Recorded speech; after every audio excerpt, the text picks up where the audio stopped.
المعرفة بالله هو هذه الأدعية التي بين أيدينا. هذا الدعاء الذي مروي عن الإمام الصادق عليه السلام ويقرأ في كل يوم بعد كل فريضة: يا من أرجوه لكل خير وآمن سخطه عند كل شر. شوف، هذا تعرف على الله تعالى، هذا تعريف الله تعالى لعباده. يا من يعطي الكثير بالقليل، يا من يعطي من سأله.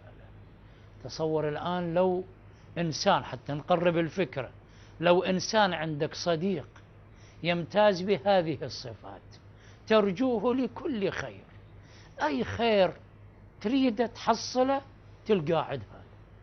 تريد بيت يعطيك بيت، تريد تتزوج يزوجك، تريد تحصل شهادة جامعية راقية يعطيك مو من سوق مريدي يعني تزوير، لا، يعني يهيئ لك الأسباب اللي يعطيك إياها.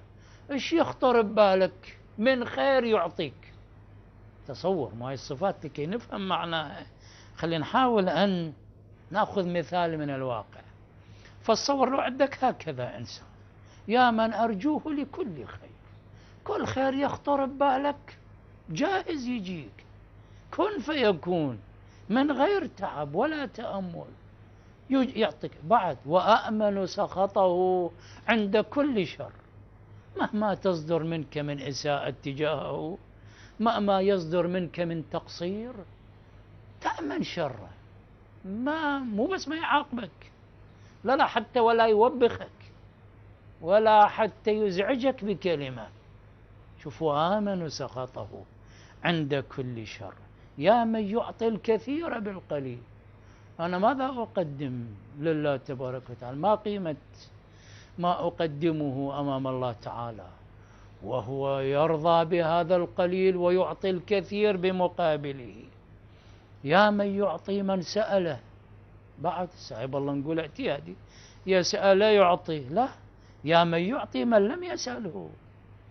بعد: ومن لم يعرفه منكر له ومو يمه وجاحد له ومعرض له، ومع ذلك يعطيه. تصور لو إنسان بهكذا صفات، كم ستحبه، كم ستعشقه، كم ستحب أن تكون قريبا منه في أي لحظة من لحظاتك. شوف، هذا من أقول شهر رجب شهر التعرف على الله تبارك وتعالى. هذه هي صفات الله. اعرف الله تعالى بهذه الصفات. تصور لو إنسانا بهذه الصفات، كم ستشكره، كم ستلهج بذكره، كم ستحب أن حتى إذا يكون مو قريب إليك، مجرد أن تذكره تأنس به بهذه الصفات.